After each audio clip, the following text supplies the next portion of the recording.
Welcome everybody. My name's Richard. I'm the Chief Executive of the New South Wales Rural Doctors Network, and I'm acting as the Master of Ceremonies tonight. We're really looking forward to this and very, very excited to welcome you all here for what is the first time we've ever brought together kids in school in Sydney to talk about rural health. And it's a great privilege for us to be able to share with you what we know and have learnt, and hopefully inspire you to be thinking about a rural health career as well.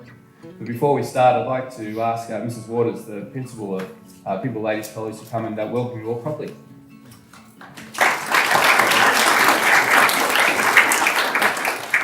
Good evening, everyone. It's so great to see so many people here for this inaugural event. It's certainly a privilege to partner with the Rural Doctors Network, and Richard, a big thank you for the opportunity. To the schools who have students here this evening, to the universities who are here, and to the medical practitioners, thank you so much for joining us. Country folk are some of the most resilient people I've ever met. Regardless of what the circumstance is, they just keep on keeping on. When we think about things such as the weather, and that question right now, have you had any? And I'm talking about rain. Have you had any? The market competition, what's happening? International trade, government, policies, all of those things impact so much on rural and remote communities. It is tough. And I think the provision of health services in those communities is one of the most critical issues that those communities face. And tonight, of course, we'll hear from some of them. I was a country girl myself, and the closest medical support was 35 miles away. And I was one of 5 children. And I can remember occasion when my brother accidentally slipped with the axe and almost cut his foot off. So it was load the 5 children into the station wagon and head off 35 miles to medical support. And for me, I was fairly accident prone, and in my younger years I had 3 broken arms. So again, it was another broken arm. Pile everybody into the station wagon and off we go. We were fortunate it was only 35 miles away. And girls, I'm sure you've converted that into kilometres in current language. More so now when I go back to the small town that I was associated with, there are no medical services 35 miles away. It is now much, much further for people to seek medical support. And so it is so great to see young people here tonight expressing some interest in finding out more about the health services in remote areas. I did want to acknowledge a number of ex-Pymble girls who are here. So lovely to have you. For some of you, you have been at the front, the frontier in providing health services in small country regions. For others, you're working in the service and support of, and maybe having you as a doctor now up the road at Hornsby. Wow, well done, Pymble girls. I'm sure all of you need to be recognised. But I actually do want to spend a moment just to mention Pip. Pip was a boarder here from Year 7. She went on to be boarding head prefect. Always had a very strong social conscience. And then when she was doing her nurse training, she actually was a supervisor in the boarding house here. And when she went off to Broken Hill, we went, oh no, we're so sorry to see you go. We really need you. And I think her response at the time was, yes, but the country needs me more. So Pip, what a great role model you are for so many. Thank you so much for coming this evening. It's a real pleasure to welcome you to Pymble Ladies College.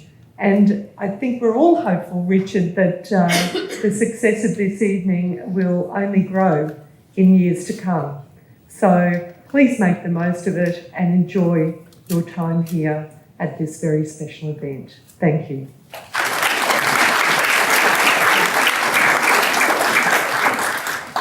Thank you, Mrs. Waters, if I may, Vicky, and just also just acknowledge the incredible work that we've seen from the school and staff that you have here. We've absolutely got to enjoy and love learning from your staff and your people and their commitment, not just to your own students, but also all the schools. And I think that's indicative of the amount of people we see here today. For you to open up the school and welcome everybody in, so thank you very much, June. I believe you're close to leaving Pymble and wish you the very best of luck to your next stage. So thank you to you. So just as a bit of background, this next 30 minutes isn't meant to be a big talk fest for me. It is a talk fest because look at this lineup that we've got. What we wanted to do was just break up the evening to give you a chance to hear from a few really special people of their experiences around rural health. One of the important parts of this conversation, though, is it's not just about the medical workforce. We're very interested in always talking about all of the opportunities that come for people to come and have a career outside of Sydney in health. Whether you're a doctor, a nurse, an allied health worker, an Aboriginal health practitioner or worker, a practice manager, a facility manager, and even in my case, a health administrator. All of these roles, whether you work for the government, in the public sector, in the private sector, or in not-for-profits, they all matter and they all add up. And one of the things that you'll hear probably tonight as a common theme is one of the things that's wonderful working outside of Sydney is the concept of being a team and the necessity to work as a team and to appreciate each of the skills that every different discipline brings, and then also what that means back into community. And it's absolutely fantastic tonight to be able to share all of these different experiences from these people that have come, and I'll tell you a bit more about them shortly. As I said, I'm the CEO of what's called the Rural Doctors Network, and for those of you that do end up pursuing health careers within New South Wales, you'll probably get to know our organisation fairly well. We've been around for about 30 years. We're a not-for-profit organisation that's sole purpose is to support and celebrate rural health workers. And our job is to help people attract them to come to rural practice, to recruit them and to support those that are looking to move to rural practice, and then also to retain our rural health workforce. And we're supported by both federal and state governments, corporates and charities, because one thing you'll learn from tonight's conversation, if you don't know it already, the role of the health worker is critical in a community. Across the country at the moment, there's a big conversation, not just around environmental impacts as well, but the need for our rural communities to be thriving. But for a community to be thriving, they need a strong and very successful health workforce, as well as schools and police and the rest. And so the people you're about to meet have made a choice, and their choice is to go and support their community, and we really want to keep celebrating and acknowledging that. So all the way through your career and your pathway, you'll see RDN, you'll see many of those that are exhibiting out there tonight, and I'll mention them before we finish, because we are a big family. I said before we started that sometimes families are a bit dysfunctional, possibly rural health's a bit dysfunctional sometimes, but what's really important is that we are a family, we become friends, we care for each other, we look after each other, and what we always do is put our communities in the middle, and that's a very critical part of the message you'll hear tonight. So now it's time to introduce a few people to you, and there's some we are very privileged. We've had about 15 to 20 people that we've invited who've made a big effort to come here tonight. Jenny Beach from the Royal Flying Doctors was on the first flight from Broken Hill this morning. Kate came from Collarenebri at some point this morning. So people have made a big effort to come. I just want to acknowledge that in your busy schedules. Fiona's heading back to the hospital shortly to work overnight, and Myrna's come from there. So, you can sort of get a sense of the commitment that's here. We've asked a few people to be here on the panel to start with, and I'm just going to introduce and go one by one. I'm going to just go throw a few questions at them, sort of the Dorothy Dixes around who they are and where they've come from. Most of the people that are here tonight have come from similar spots as yourself. Either they were boarders in Sydney or they're from Sydney that have made a choice to go back to work rurally. And we thought that was really important to share that with you tonight. I mentioned earlier, this is the first time an event like this has happened, and it's really surprising that it is. Most of the energy from government funds and other things to talk about or to try to promote rural health careers goes to those that are schooled outside of Sydney. And when we had the idea, we started to talk through things about, hang on a minute, what about all the boarders? And one thing we know is that there are three key factors for someone to choose a rural health career. Whether they came from the bush, whether they've got intent to go back to the bush, or whether they get the chance to train in the bush, the three things. And the critical thing that most of the people in the room here tonight have is that you've come from the bush and you've got an interest. And so for us, our job is to help you make some career choices. You may not choose to go to health straight away. I didn't. I'm a failed PE teacher who ended up in sport, in health. But I think one of the things I've learnt though through that is that there are career choices that are made, not just when you're in year 8 or year 10 or year 12 or the second year in uni, they come at different stages in life. And it's another thing to remember here. Tonight may not be the thing that floats your boat, but later on you might also start to think back to an experience like tonight and know that there are people like us who are here to talk to you. So what I want to do first is throw to Pip, if I may, and she's got the front cover of the program. And Pip, I'm just going to throw a couple of questions to you, if I may. If you wouldn't mind, just again, after Vicky spoke about your introduction, who you are, so just that quick cut, where you're from, where are you now, and what is inspiring you? Thanks, Richard, and thank you, Vicky, for a very nice intro. So I was a boarder here at Pymble. I'm originally from between Crookwell and Borua off a sheep and cattle property. Mum and Dad's still there, so I go home as often as I can. And I had an unreal time at Pymble. I got heavily involved in sport. I was lucky enough to go on a couple of service tours overseas and became very involved in sort of volunteering service work, and always had a very strong interest in rural and remote and Indigenous healthcare. And actually finished school and went into a degree at Sydney Uni that I thought would lead me into a sort of more policy-related area, leading me somewhere through the UN or something. Realised very soon that was not the way to get to how we make change, and thought that I should go to something very practical and on the ground, and had a few very good role models in nursing, and did my nursing training, and I'm a registered nurse, and I worked out in remote New South Wales, so I was in Ivanhoe, Broken Hill and Wilcannia. So I saw on the ground really what it's like and the disparities that exist. So that's where sort of I moved to, and I've actually come back to Sydney to do a Masters in International Public Health and Public Health combined. So more of a population level preventative healthcare policy type thing that might make a bit of sustainable change. Who knows? Thank you, Pip. So we're going to come back to the word you just talked about, disparity, later, but thank you for that good start. Next I'm going to go to Digby. So Digby, if you wouldn't mind just giving a bit of an introduction to yourself as well. Thank you. Thanks, Richard. My name's Digby. I come from a small town between Canberra and Sydney. I also was a boarder, graduated in 2012 from King's. After finishing, I applied to medicine and was fortunate enough to get a position at NSW and decided to defer for the year. I went and worked up in the Kimberley on a pearl farm for 8 months to try and raise enough money to support myself through uni, and then came back down and commenced study. Since then, I've had the opportunity to study in Sydney and also down in Wagga, where I'm completing my final 2 years of medicine. I've also had the opportunity to undertake a 1-month placement with the Royal Flying Doctors in Mount Isa, complete placements in other small and amazing towns such as Boulia, Birdsville and Camberwell. And I've also had the opportunity through the support of the New South Wales Rural Doctors Network to get involved in policy writing and advocacy at both the state and national level through the National Rural Health Students Network. In the future, I hope to get more involved and pursue a career as a rural eye doctor. So next I'm going to throw to Jenny May, who's on my left. And the reason I go to Jenny next is because Jenny's one of our VIPs, if I can throw that out there. I love it. I'm stirring up, Jenny. So Dr. Jenny May, who, or Professor, depending on what hat you're wearing on a certain day. So Jenny is the lead of the University Department of Rural Health in Newcastle, based in Tamworth, but also a superstar in terms of advocacy and talking about rural health. She's the former chair of the National Rural Health Alliance. And I'll stop there because I'll let you tell. What are you thinking and seeing about this event? Because you've been there since day one. I think you were the first person I rang when we started to think about it. What do you see here tonight, Jenny? Well, I'm passionate about making sure that you've got the information that you need to make good decisions. But when I say good decisions, I don't mean that there's a right decision and a wrong decision. You've got lots of choices. And I guess the message that I want to give is that going rural is not reducing your options. All right, it's certainly a belief out there in the community that if you choose to go rural, that you're cutting off your options, and it's because you can't make it in the city. And I'd say to you that I've had options to do teaching, to do research, to be involved in advocacy, and to really try and make a difference for rural communities. And I've got all those opportunities by going rural. So that's really the message I want to give tonight. You don't have to give your whole life.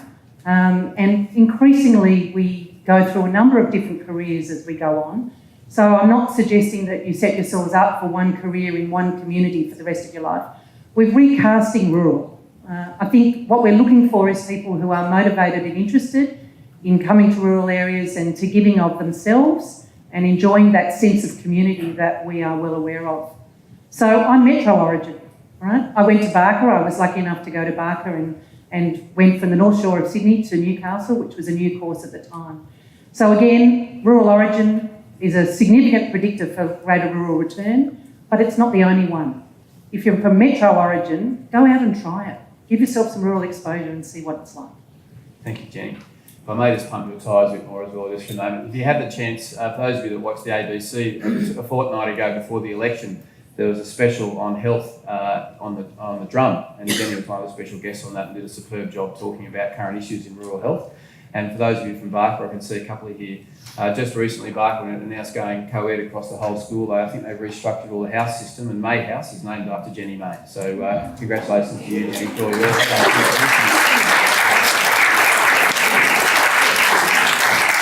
And Jenny's daughter Liz is in the front row, who's also nearly finished your med course as well, and you're going to be speaking to us. An intern now, sorry, my apologies. And you're on your way now as well, so welcome to you too, Liz, and we'll be hearing from you later on.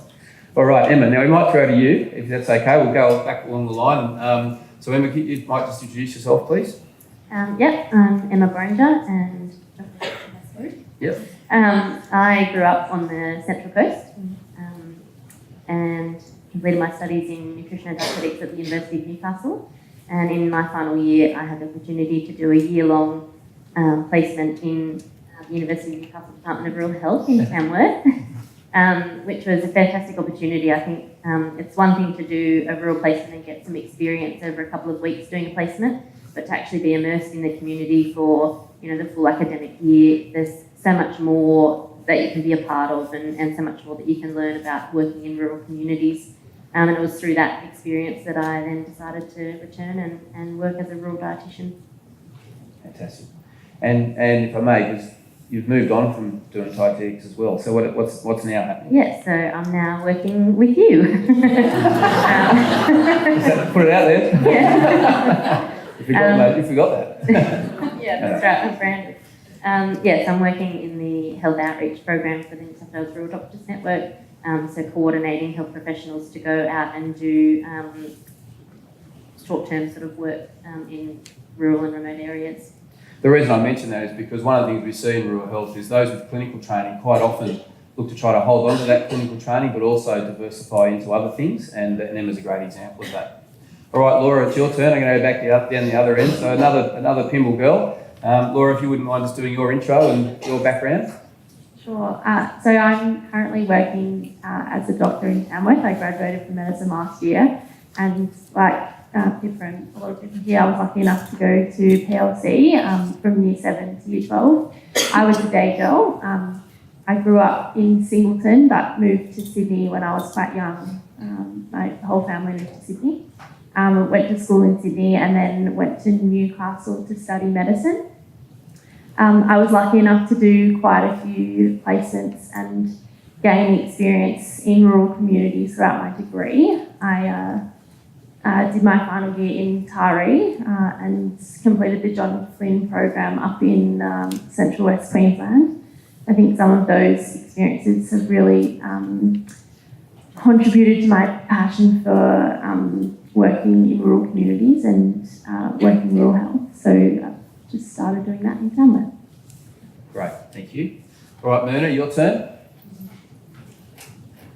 So my name is Myrna Hunter. I grew up pretty remote from here, so far away in a different state, the Gold Coast. It's not really, I didn't spend long there. I moved to Sydney with my family when I was 7, and then I went to Kinkalpa Rose Bay. Yay!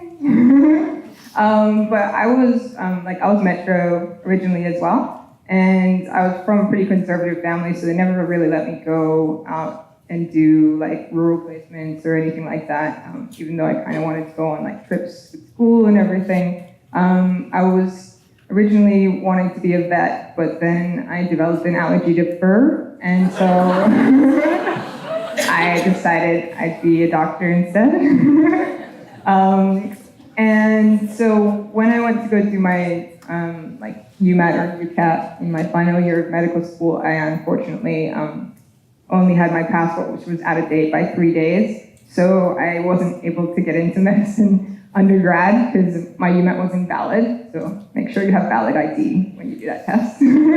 But I ended up doing undergrad medical science at UNSW and then transferred into medicine after that. And during my medicine degree, I was lucky enough to do electives in aerospace medicine with NASA in Houston and pediatric ophthalmology with Harvard in Boston. So I really got to go overseas for the first time then.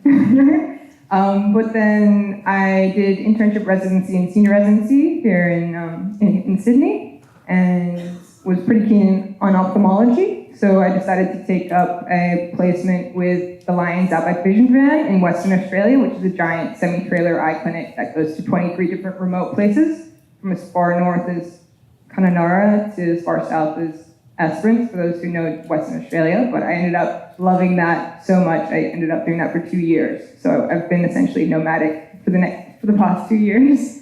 And I had a kind of, it was my first opportunity to really see what life was like for rural and remote people. And they're really hardworking people, but the healthcare inequalities of the system at the moment made me want to transition into medical administration and running my own hospital. So I'm learning how to direct a hospital right now as part of my training. And we'll see how that goes. Thank you. I thought that was a really interesting part of Myrna's story is that all the experiences you've had, plus now you're moving into medical administration as well. And we know that that's a critical function that we require across rural communities and rural facilities because the strength of administration really does play a key role in the coordination and synchronisation of the services across the state. So Myrna and other of her colleagues that are going through this medical administration training are really important parts of the state's future. So it's great to have you here as well. I'm on a very tight time frame. I've been told exactly what time I need to finish and we're on track, but I've got a couple more to introduce to you. Kate, I'm going to throw to you here, a little bit unprepared, but I'd just like Kate to stand up and introduce herself, because Kate's here not as a clinician. And this is a really important part of the conversation, both for yourselves to be thinking about, but also to your friends and colleagues, because there is so much other work that can happen in health that isn't just clinical. So I won't steal your thunder. I normally do steal people's thunder, but I'm not going to steal yours. But over to you, Kate. Thanks, Richard. Hi, everyone. Yeah, so when I finished school, I definitely had a passion for rural health and I knew I wanted to work rural, but I was a little bit torn because I was always very interested in writing and that creative stuff and communications. But I was lucky enough to find a degree that combined them both, and I studied a master's in health communication at Sydney Uni.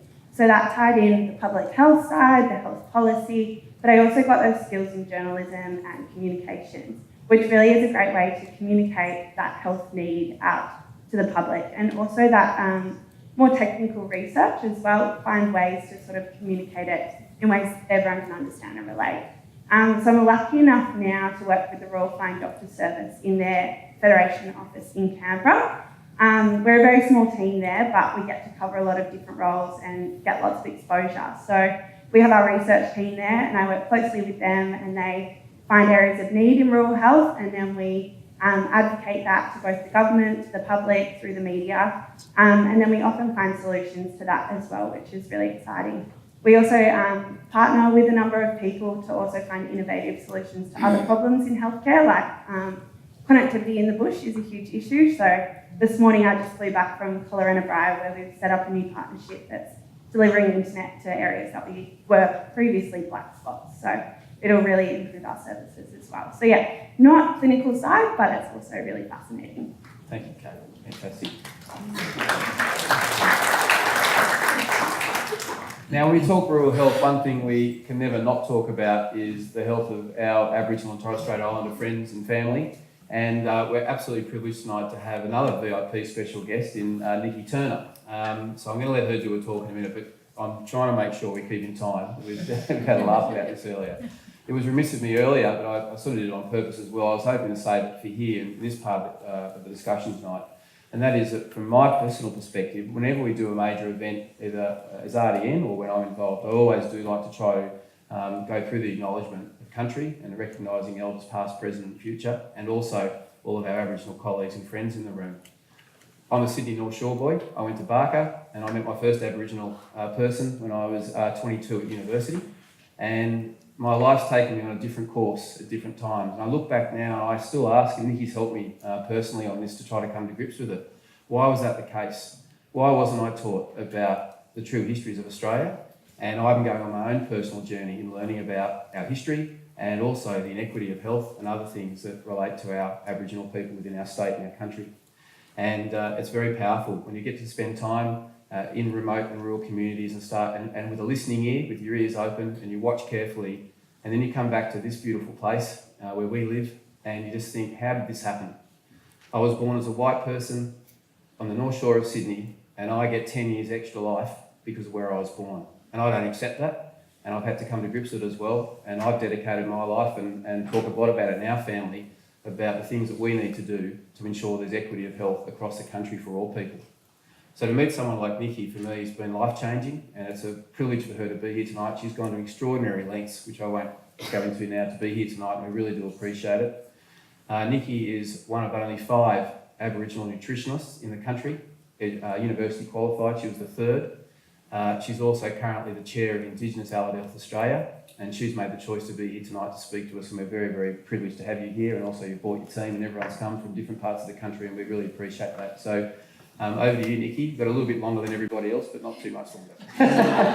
He left me to last because he knows I go on and on and on, so they might be, I'm on this chair and I think I'm deliberately put on this chair because it's a wobbly chair, so they're just going to push me off if I talk too long.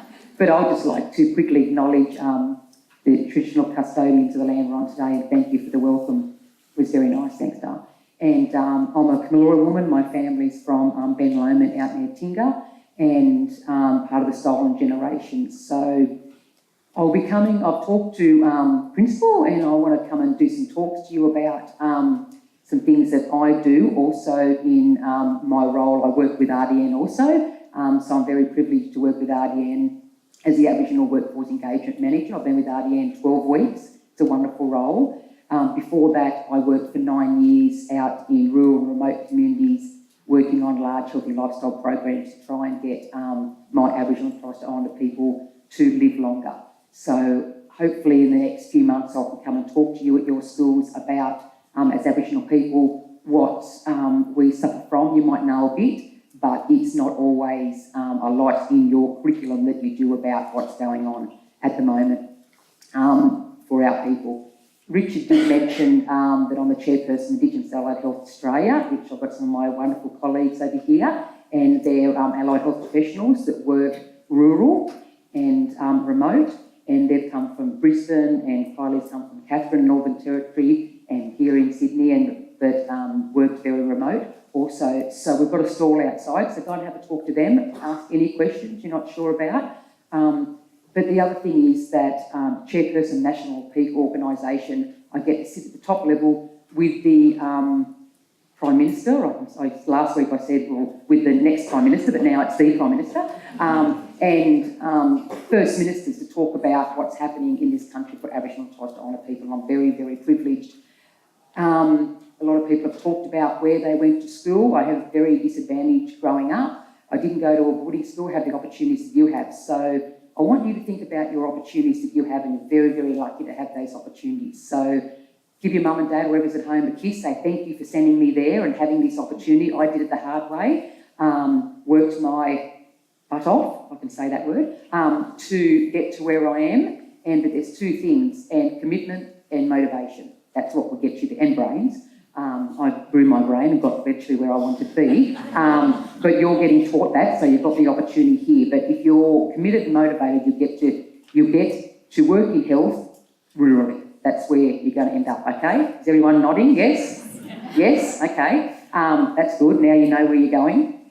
And as Richard said, I'm a nutritionist, and I went to uni. I started off nursing. I went to uni later in life and did a nutrition degree because I know there was no information out there that I wanted when I was doing a large research project. And I've changed people's lives my people's lives, rural and remote. So I don't think that could have happened if I lived in the city to see the improvement I made to people's lives. So that's why I love being out there, and you get to drive around with emus, which you don't see here, kangaroos, which you probably don't.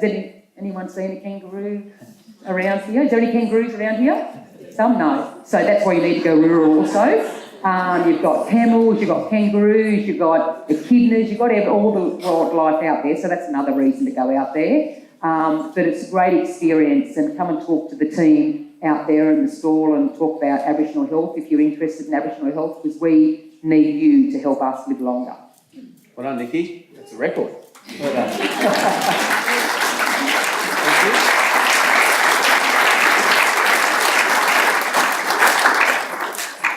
In front of me, I've got Maddie, Libby, and Lauren, sorry, my apologies. Fiona, I've got seen Kate, seen Gemma. Now Emily is here as well, so I meant to talk to you, and Liz. But I just want to acknowledge, you just stand up quickly, Em.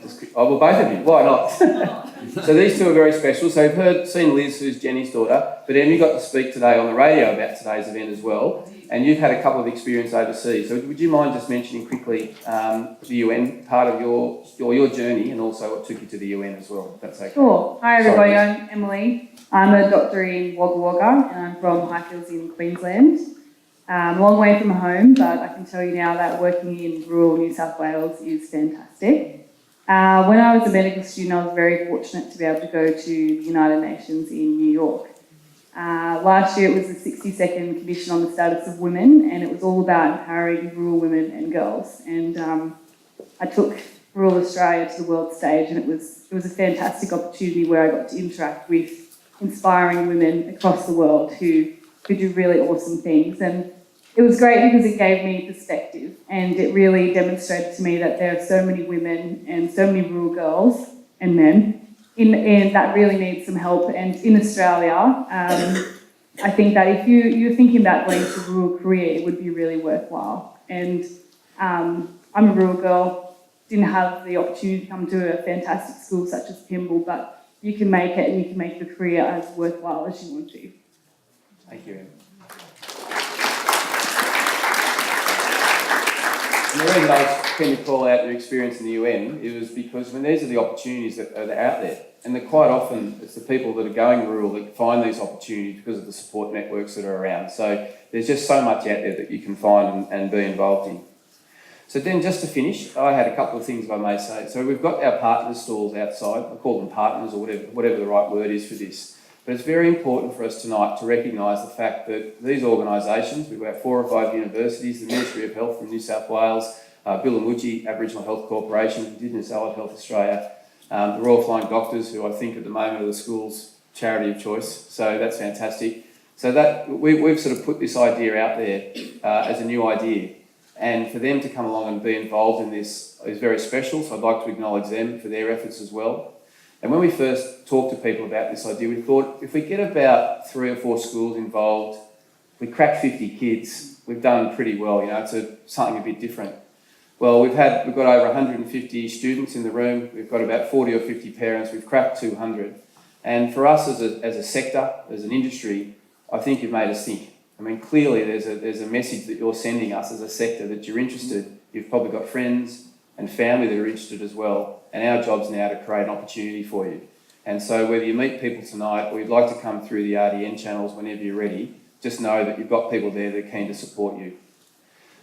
Pitt mentioned at the start this idea of disparity. One of the things you'll hear through the decision-making process you go through, and probably early in your careers as well, is what has the city got and what has the bush got in terms of the way that practice happens. But I spent a lot of time talking to clinicians of all different disciplines. And one of the things that predominantly comes through is the positivity of rural life and the positivity of rural careers and rural practice. And so it's very important when you're listening to those that have a metric-centric lens about the choices they've made that you remember that's the lens they're looking through. And they're not looking through the things that drive people that you've seen tonight, which is about community and about people, about prosperity for all people. And I think that's the common thing that holds us all together, and it's something for us all to celebrate. Thank you again to everybody, and I hope you enjoy it.